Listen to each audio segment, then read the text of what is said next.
Welcome all of you on my YouTube channel Battle Minds Academy. Hello students, myself Arvind Singh Rathore और मैं आज आप लोगों को इलेक्ट्रोस्टैटिक जो कि आपके फिजिक्स की राजस्थान बोर्ड की फर्स्ट यूनिट है उसके बारे में आपको बताऊँ। ये यूनिट राजस्थान बोर्ड में 7 मार्क्स कैरी करती है और इसको कई पार्ट्स में डिवाइड कर रखा है। फर्स्ट जो पार्ट है इसका जिसके बारे में हम लोग पढ़ेंगे इलेक्ट्रिक चार्ज, कूलम्ब फोर्स, और सेकंड पार्ट जो आता है Gauss law and it's applications.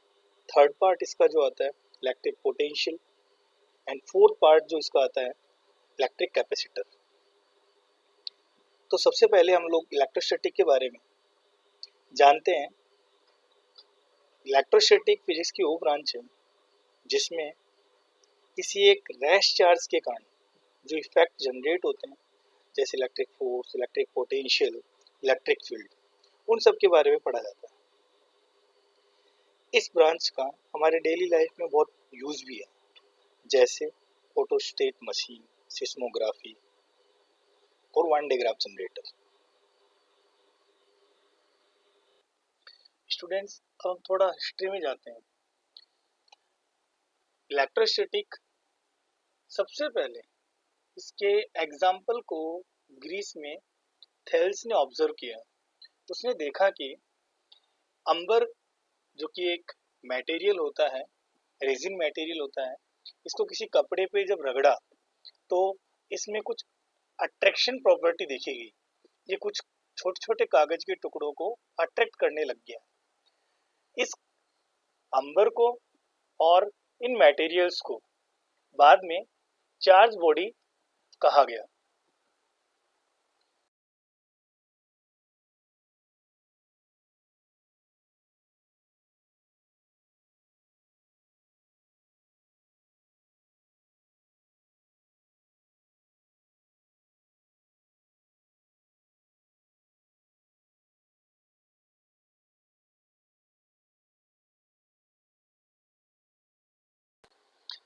Students, last video में हमने देखा जब हम किसी पेन को कपड़े पे रगड़ते हैं तो ये पेन कागज के छोटे छोटे टुकड़ों को अट्रैक्ट करने लग जाता है।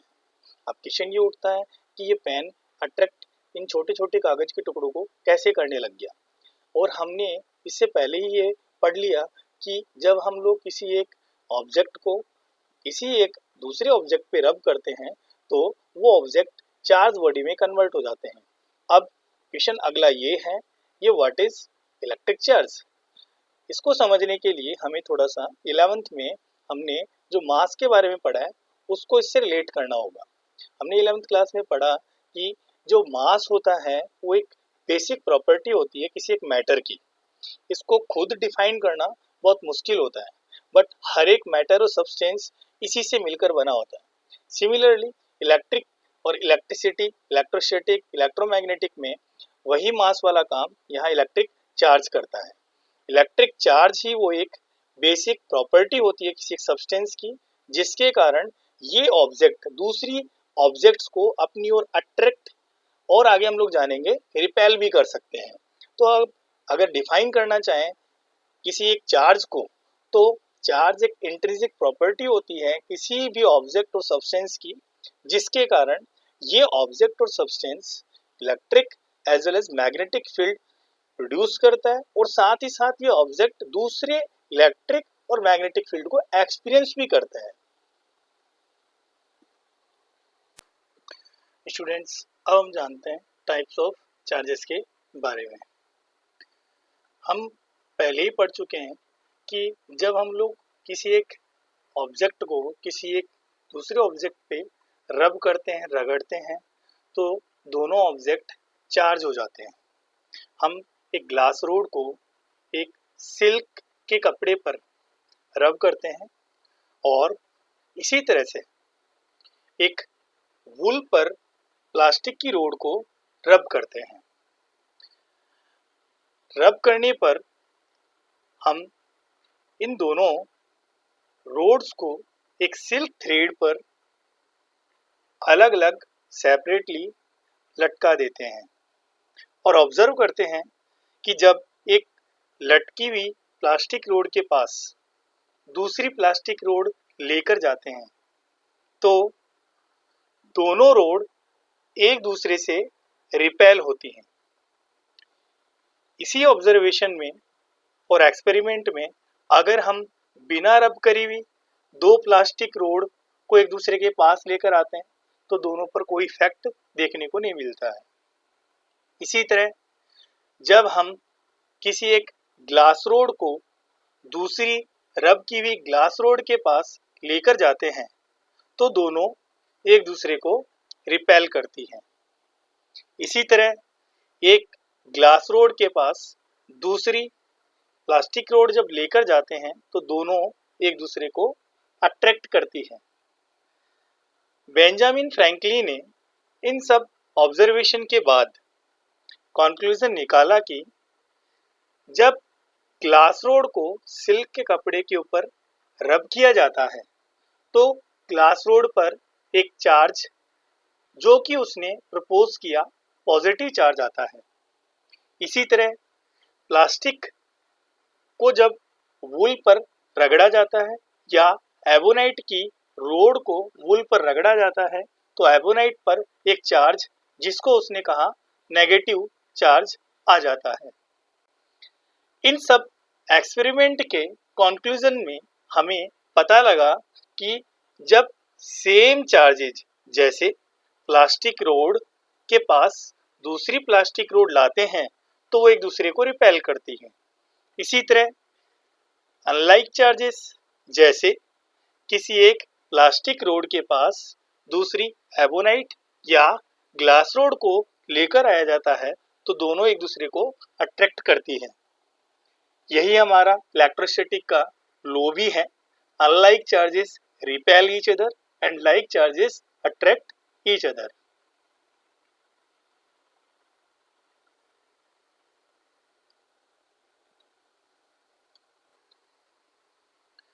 अब हम डिस्कस करते हैं यूनिट ऑफ चार्जेस के।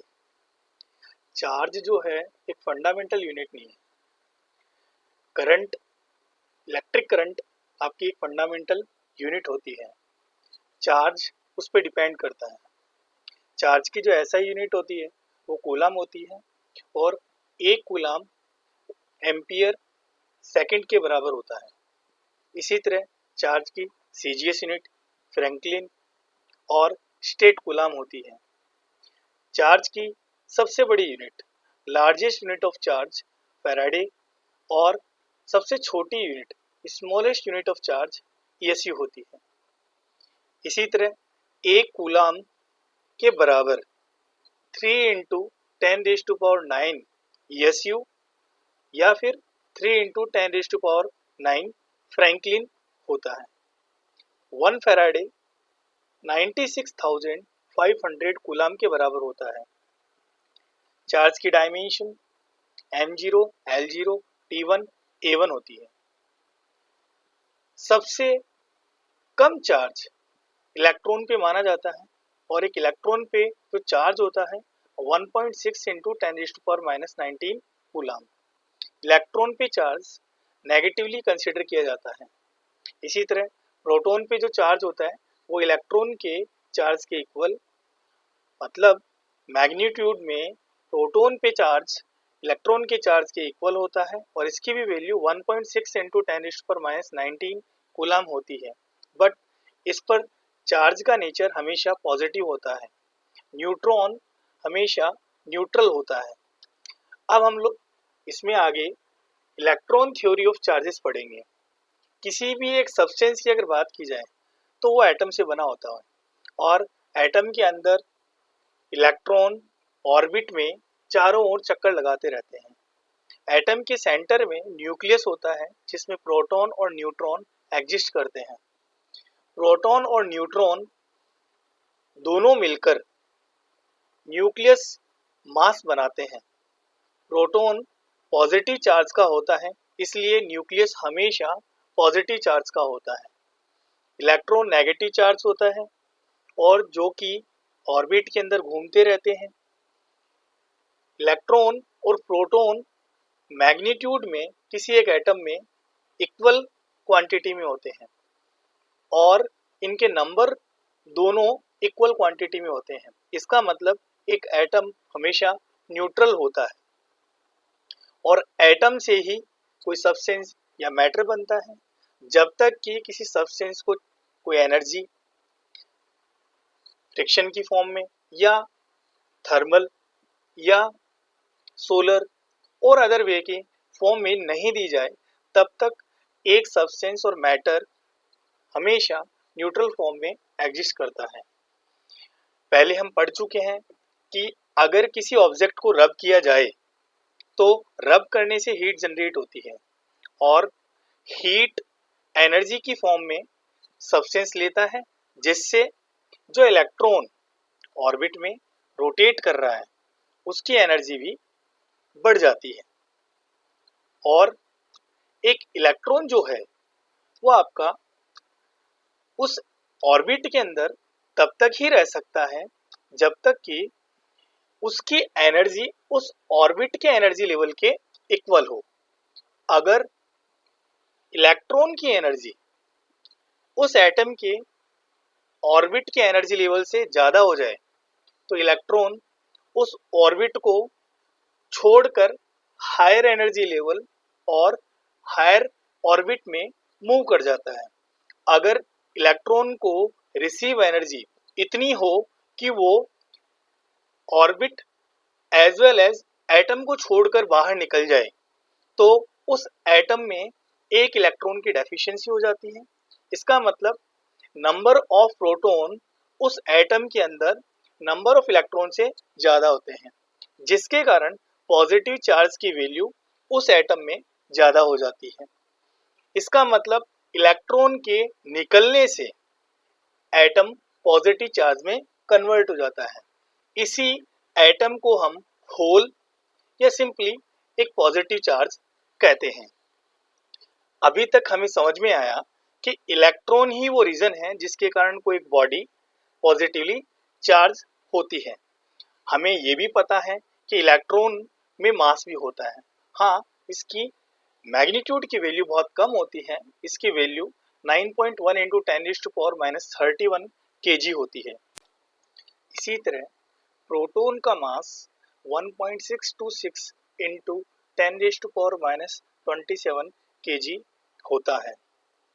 जब कोई एक इलेक्ट्रॉन किसी एक बॉडी से बाहर निकलता है, मतलब इलेक्ट्रॉन जब एटम से बाहर निकलता है और किसी एक दूसरी बॉडी पर जाता है, तो जिस बॉडी से इलेक्ट्रॉन रिलीज हो रहा है या जो बॉडी इलेक्ट्रॉन लूज कर रही है, उस बॉडी का मास डिक्रीज होता है। इसका मतलब इलेक्ट्रॉन के जाने से उस बॉडी पर पॉजिटिव चार्ज जनरेट होता है, साथ ही उस बॉडी का मास भी डिक्रीज होता है। इसी तरह जिस बॉडी पर इलेक्ट्रॉन जाएगा उस बॉडी पर नेगेटिव चार्ज इंक्रीज होगा, बट इलेक्ट्रॉन के उस बॉडी पर जाने से उस नेगेटिवली चार्ज बॉडी का मास भी इंक्रीज होगा। इस तरह से अभी तक हमें समझ में आया कि नेगेटिवली चार्ज बॉडी पर इलेक्ट्रॉन के आने से मास भी इंक्रीज होता है और पॉजिटिव चार्ज बॉडी पर इलेक्ट्रॉन के निकलने से उसका मास डिक्रीज होता है। अब हम एक लिस्ट देखते हैं जिसमें ये बताया गया है कि कौन कौन से ऑब्जेक्ट को किन दूसरे ऑब्जेक्ट्स पे रब करने पर पॉजिटिव और नेगेटिव चार्ज गेन होते हैं।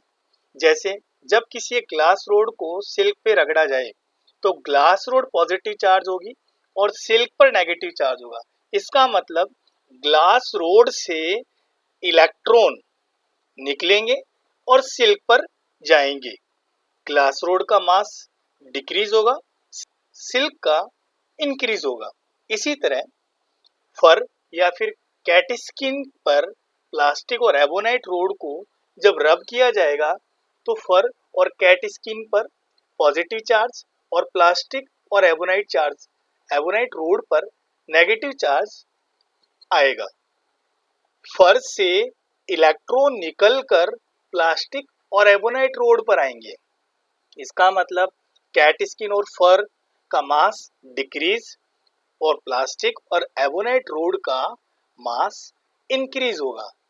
ऐसे ही वुलन क्लोथ पे जब अंबर, एबोनाइट, प्लास्टिक और रबर को अगर रब किया जाए तो वुलन क्लोथ से इलेक्ट्रॉन निकलकर इन सब पर जाते हैं और वुलन क्लोथ पर पॉजिटिव चार्ज और अंबर, एबोनाइट, प्लास्टिक और रबर पर नेगेटिव चार्ज आता है।